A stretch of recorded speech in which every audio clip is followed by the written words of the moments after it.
అందరికీ వినిపిస్తుంది. అందరికీ నా హృదయపూర్వక నమస్కారాలు.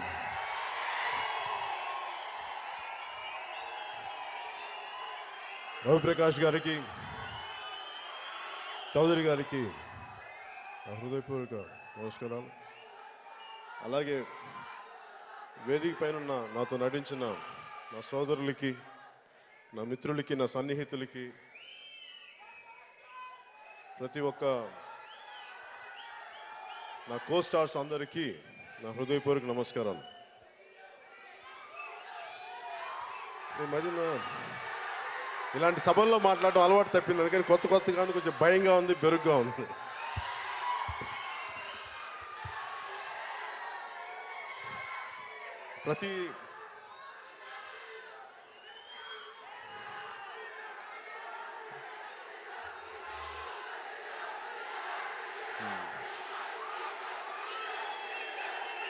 అందరికీ ఇంకొకసారి హృదయపూర్వక నమస్కారాలు, పేరు పేరున ప్రతి ఒక్కరికి.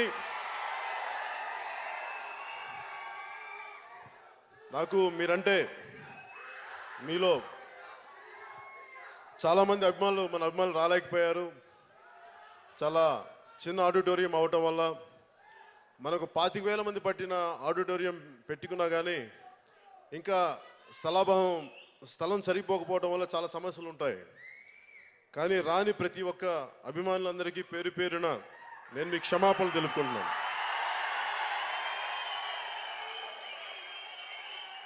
సో మీకు పెద్ద ఫంక్షన్ చేద్దామని అన్నా కానీ నేనే వద్దన్నా. దానికి కారణం ఏంటంటే, ఎంత చేసినా కానీ సరిపోదు. నాకు మీలో దెబ్బలు తగిలినా, లా అండ్ ఆర్డర్ ఇష్యూస్ వచ్చినా, ఇవన్నీ భయంతో మనం ఎంతైతే కంట్రోల్ చేయగలనో, కొంచెం ఇబ్బందులు ఉన్నా కానీ, చాలామంది ఆశాభంగం చెందినా కానీ టీవీలో చూసుకోవచ్చు అని చెప్పి నేనే మీ అందరి క్షేమం కోసం చిన్నది పెట్టాను. కానీ మీ మీద ప్రేమ తక్కువ అయితే కాదు.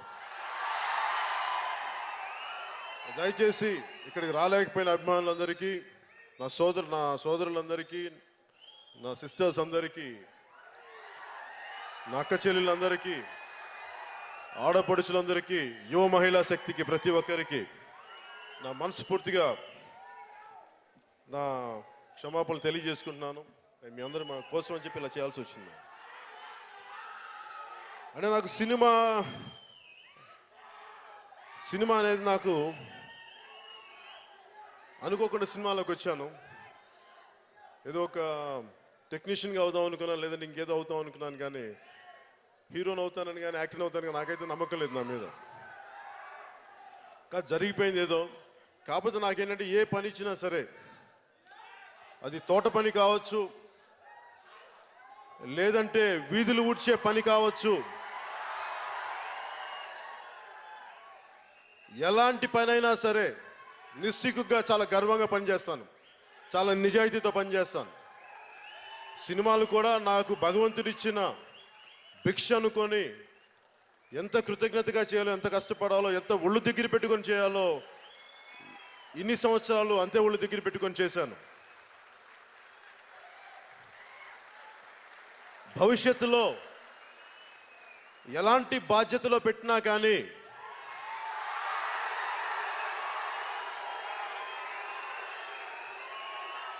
అంటే మీరన్న మాటలు నాకు వినిపిస్తాయి, వినిపించక కాదు. కానీ దాన్ని ఎందుకు స్పందించనంటే, ప్రతిసారి ఏం చెప్తానంటే, ప్రజాక్షేమం కావాలంటే అధికారం అంతిమ లక్ష్యం కాకూడదని నమ్మకంతో రాజకీయాల్లోకి వచ్చాను. జరిగిందా మంచిది, జరగలేదా ఇంకా మంచిది, అంతేగాని దాని మీదే నేను ఉండాలి అని కాదు. మీ అందరి భవిష్యత్తు బాగుండాలి. ఎందుకంటే నా బిడ్డ ఒకటి, మీ బిడ్డలు ఒకటి కాదు, మనందరి బిడ్డలు ఒకటి.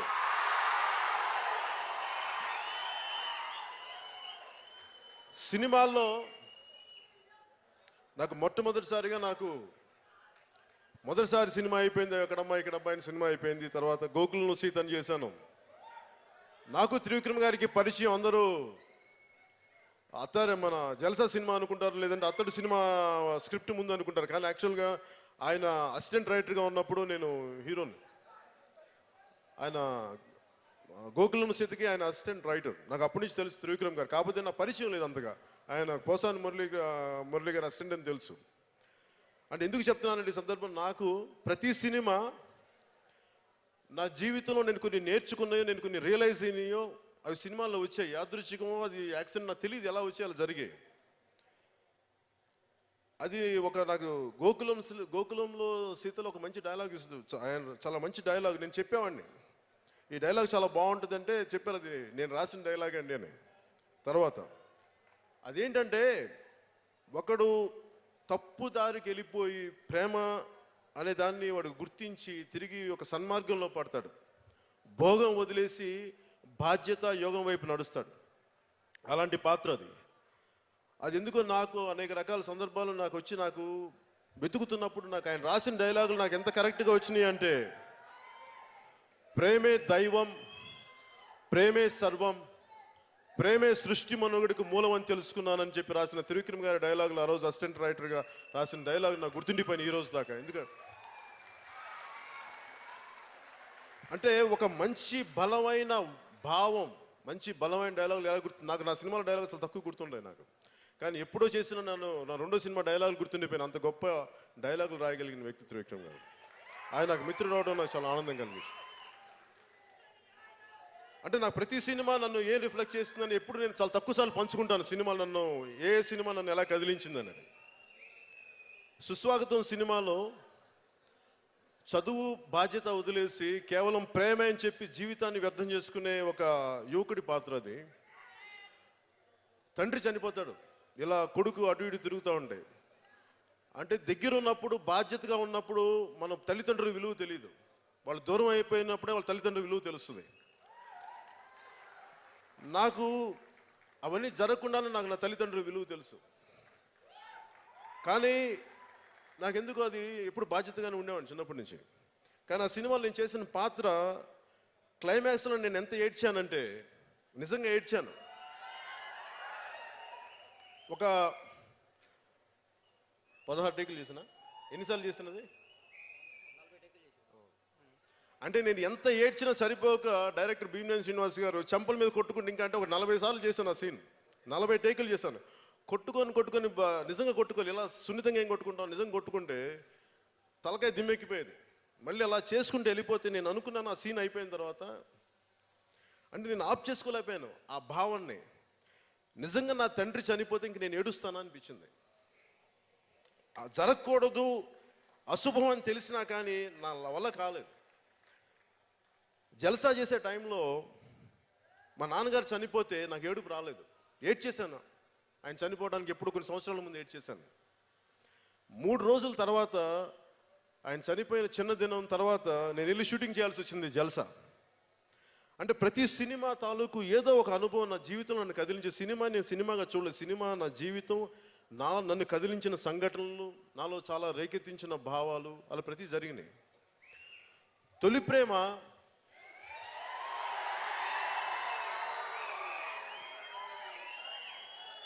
నేను అనుకునేవాడిని, తొలి ప్రేమ ఎంతసేపు, ఒక వయసులో ఎంతసేపు ఏముంటుంది మనకి, ప్రేమించాలి, అమ్మాయిల చుట్టూ తిరగాలి, వాళ్ళని గుర్తించాలనుకుంటా.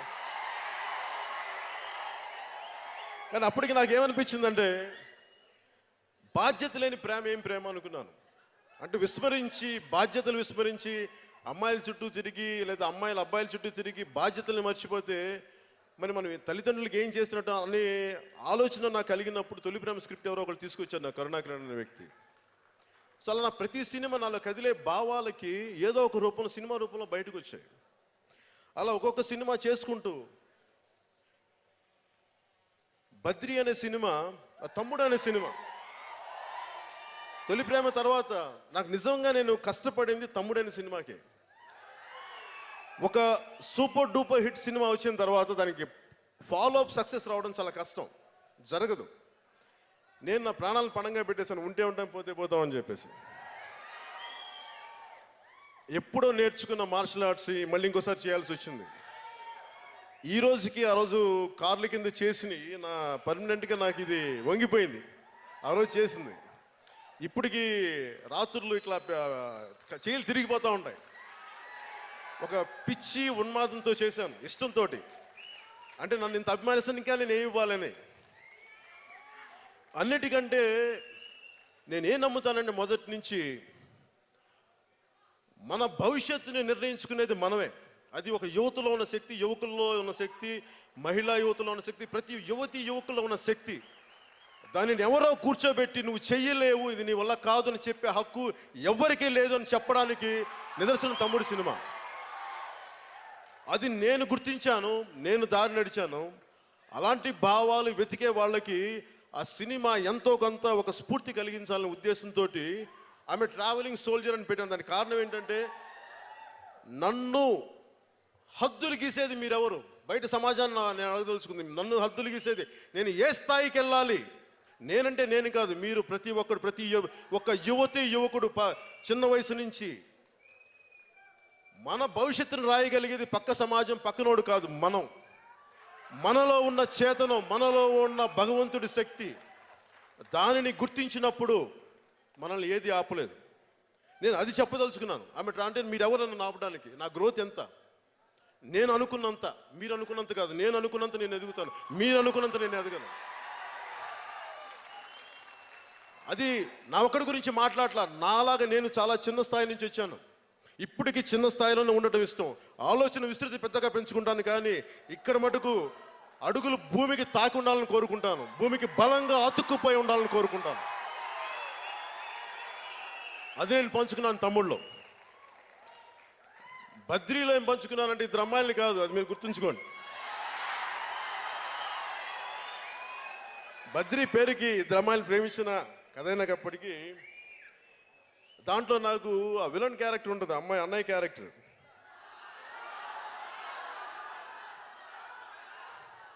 నువ్వు నంద అయితే నేను బద్రీనాథ్ అని ఉంటుంది.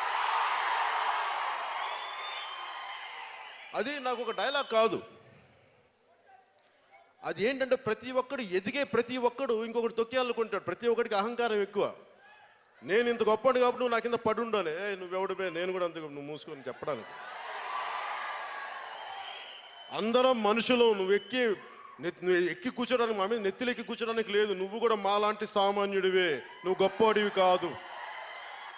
నువ్వు నంద అయితే నేను బద్రీనాథ్ అన్న పదానికి అర్థం ఏంటంటే, నేను ఎలాంటి మనిషినో నువ్వు అలాంటి మనిషివే. మేబీ నీకు డబ్బు ఎక్కువ ఉండొచ్చు, నీకు అధికారం ఎక్కువ ఉండొచ్చు, ఇంకోటి ఉండొచ్చు, కానీ నువ్వు కూడా నాలాంటి రక్త మాంసాలు ఉన్న సామాన్యుడివి, సామాన్యమైన మనిషివే.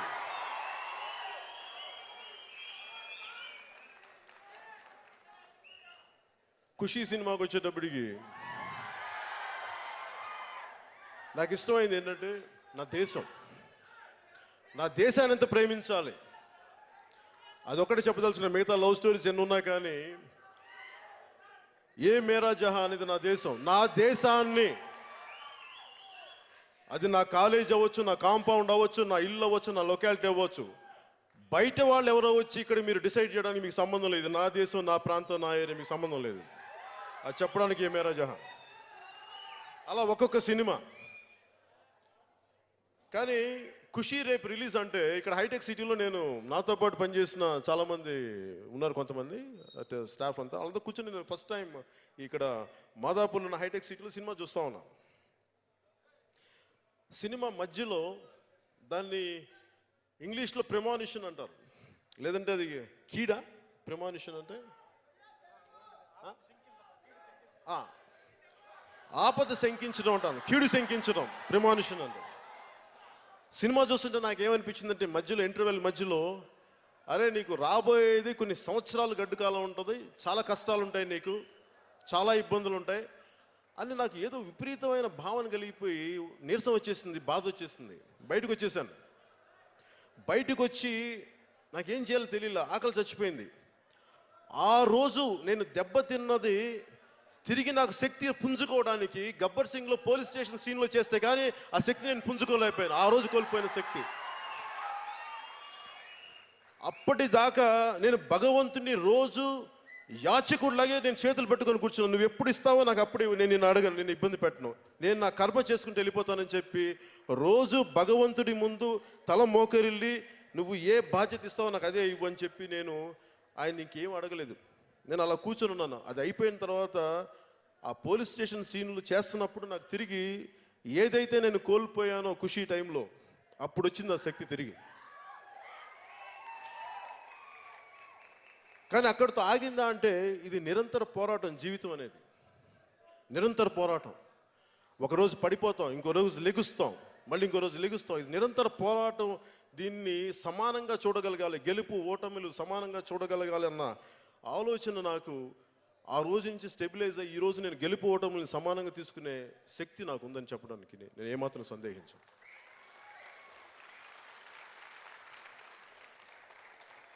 నేను మొన్న హార్వర్డ్లో మాట్లాడుతున్నప్పుడు నేను అందరినీ అడ్రస్ చేసింది ఏంటంటే, యుఎస్లో I bow to you all with, మీలో ఉన్న దివ్యమైన భగవంతుడి శక్తికి నేను మోకరిల్లుతున్నానని చెప్పానంటే అదేదో డైలాగుల కోసం వీటి కోసం చెప్పి నేను నిజంగా నమ్ముతాను. అది నిజం కాబట్టి, సత్యం కాబట్టి.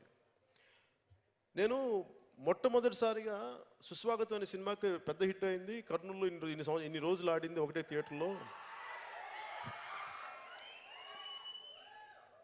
అక్కడ ఫంక్షన్కి నన్ను పిలిస్తే నేను అడిగాను, నాకేంటి ఇబ్బంది ఫంక్షన్స్కి వెళ్ళాలంటే. ఎప్పుడు నాకు అన్నయ్య చిరంజీవి గారి ఫంక్షన్సే, ఆయన అభిమానులే. నా ఉద్దేశంలో నాకు ఎప్పుడు చిరంజీవి గారి హీరో, నేను హీరోని కాదు నాకు ఎప్పుడు. అప్పుడు డిస్ట్రిబ్యూటర్స్ని వాళ్ళని అడిగాను, నన్ను చూడటానికి జనం వస్తారు, నేను సినిమా అయితే చూశానేమో కానీ నన్ను చూడటానికి ఎవరు వస్తారని అడిగాను. లేదు సార్, ఏది మీరు వచ్చంటే సార్ నేను థియేటర్లో కదా అని వాళ్ళు ఇబ్బంది పడలేక వెళ్ళాను. వెళ్ళకపోతే వీడి పొగరు, అసలే నా గురించి పొగరు, కామ్గా ఉంటే వీడికి పొగరు అహంకారం అనుకుంటాను. అది పొగరు అహంకారం కాదురా నాయన, నాకు ఎవరితో మాట్లాడలేని తెలియక కామ్గుంటున్నా. దాన్ని మీ పొగరు అహంకారం నేను ఏం చేయను, నా కర్మ అది, మీ కర్మ, మీరు ఆలోచించుకున్నాను.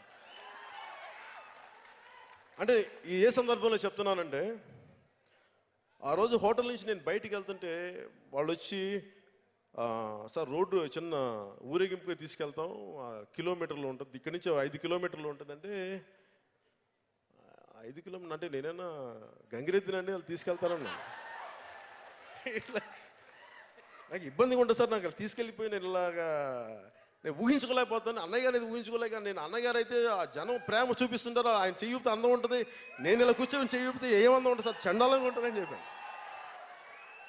దయచేసి నన్ను బలిపశువుని చేసేయకండి, మీకు దండం పెడతానంటే వాళ్ళు నన్ను వదలలేదు. నేను నా ఫ్రెండ్స్కి చెప్పాను, అరే వాళ్ళు ఇలాగంటారు కానీ నన్ను పక్క నుంచి కారు పెట్టి నేను దూకేసి నేను థియేటర్కి వచ్చేసాను డైరెక్ట్, నన్ను వీటికి బలిపశువులు చేయకండి దయచేసి నన్ను చెప్తే, లోపలికి వెళ్తే రోడ్లు నిండిపోయినాయి, విపరీతంగా ఉన్నారు. నాకు అప్పుడు అనిపించింది, చేతులు ఊపుతా ఉన్నారు, విపరీతం ప్రేమ చూపిస్తుంటే పక్కనున్న తిరుపతి ప్రసాద్ గారు అనుకుంటా డిస్ట్రిబ్యూటర్, ఆయన అంటున్నారు, అండ్ మీరు చేతులు ఊపించండి లేదంటే అందరూ బాధపడతారు, మీకు పొగరు అనుకుంటారంటే. సార్ నాకు పొగరు కదా, లోపల భయం వేస్తుంది, నాకు అలా చూసి బిగుసుకుపోయాను. నేను లోపల భయంతో బిగుసుకుపోయిన దాన్ని పొగరు అనుకోవద్దంటే అట్లీస్ట్ నేను చేయగలంటే నేను 2 చేతులు ఎత్తి నమస్కరించగలను వాళ్ళకి, అదే నేను చేయగలను అనుకో. కానీ నాకు నా తండ్రి నేర్పించిన మాటలు గుర్తొచ్చినాయి. సృష్టిలో ఒకవైపు చూస్తే నేను ఒక్కని వైపు ఉన్నాను, అటు సైడ్ చూస్తే లక్షల మంది జనం ఉన్నారు, అంటే మొత్తం అంత జనం ఉన్నారు. కానీ నాకేమనిపించింది, నా తండ్రి మాటలు గుర్తొచ్చినాయి. సృష్టిలో అందరూ సమానమే, నువ్వు ఒక్కడు ఎక్కువ కాదు, అది గుర్తుపెట్టుకో. వాళ్ళు భగవంతుడి సృష్టి, వాళ్ళెంతో నువ్వు అంతే, ఇది నీకు అహంకారంగా ఇది నీ ఒక్కడికి అనుకుంటే నువ్వు నాశనం అయిపోతావు. నా తండ్రి మాటలు నా ప్రతిధ్వనించినాయి.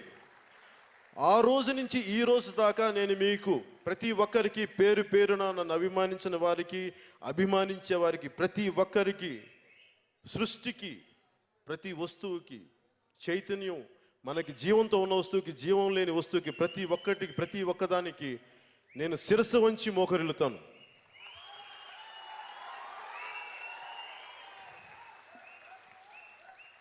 ఈ రోజున మేమందరం ఒక ఆలోచనతో ఒక కష్టపడడం, ఒక సినిమా తీసాం, మనందరికీ ఆనందం కలగాలని. నాకు ప్రతి సినిమా నేను కష్టపడి చేస్తాను, అది నచ్చుద్దా లేదా నేను బయట చెప్పి నాకు ప్రమోట్ చేయడం నాకు ఇష్టం లేదు. మీకు నచ్చితే మనస్ఫూర్తిగా ఇష్టపడండి, చూడండి. నచ్చకపోతే మీరు ఎలాంటి రిజల్ట్ ఇచ్చినా మనస్ఫూర్తిగా తీసుకుంటాం, దాంట్లో ఏమట్టుకు వెనకాడు. కానీ ఈ సినిమాకి శరత్ మరార్ గారి సినిమా చేయాలనుకున్నప్పుడు నాకు అన్ని రకాల మంచి మిత్రుడు ఆయన, సో ఆయన కోసం ఈ సినిమా చేశాను. అలాగే ఈ సినిమాని అసలు ముందస్తుగా రైటర్గా అనుకున్నప్పుడు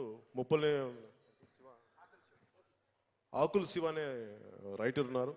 ఆయన ఈ కథని ముందుగా రాయలసీమ ఒక వీరం అనే సినిమాని దాన్ని తెలుగులో డబ్ చేయాలంటే దానికి ఇలా కావాలని రాయలసీమ ప్రాంతానికి బాగుంటుందంటే ఆకుల శివ అనే రాయలసీమ ప్రాంతానికి చెందిన రైటర్ని అడిగి ఆయన రాసిన దాన్ని చేసిన తర్వాత డాలీ గారు డైరెక్టర్గా తీసుకున్నాం.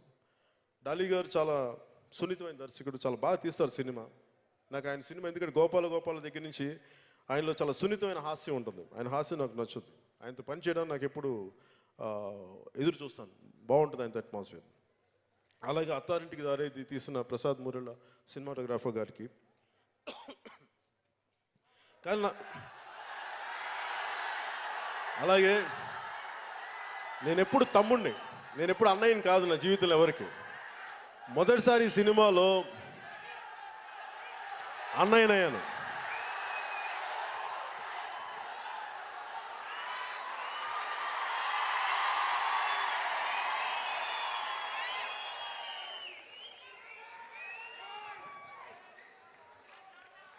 మొదటిసారి ఈ సినిమా పాత్ర ప్రకారం నేను అన్నయ్యనయ్యాను. నాకు నిజంగా ఈ తమ్ముళ్ళు నచ్చారు. అజయ్, చైతన్య, మీరు నా ప్రాణం. ఏం మాట్లాడతాను,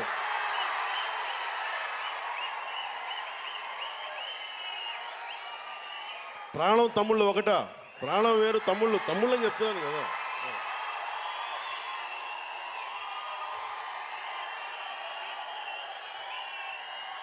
తమ్ముళ్ళు అజయ్, చైతన్య, కృష్ణ.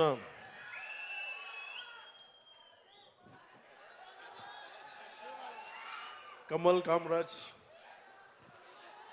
శివబాలాజీ. నేను పేరు మర్చిపోయాను అందరి. అలాగే అజయ్, చైతన్య,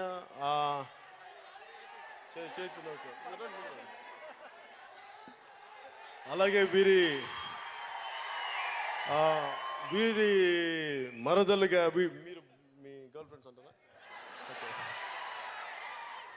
అంటే కథ ఏంటంటే, నాకు అమ్మాయిలంటే ఇష్టం ఉండదు, కానీ వీళ్ళు ఆల్రెడీ ప్రేమలో ఉంటారు.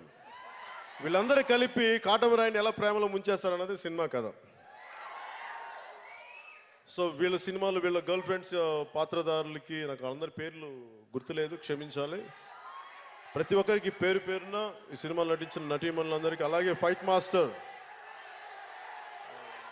రామ్ లక్ష్మణ్ గారికి, ఎడిటర్ గౌతమ్ రాజ్ గారికి,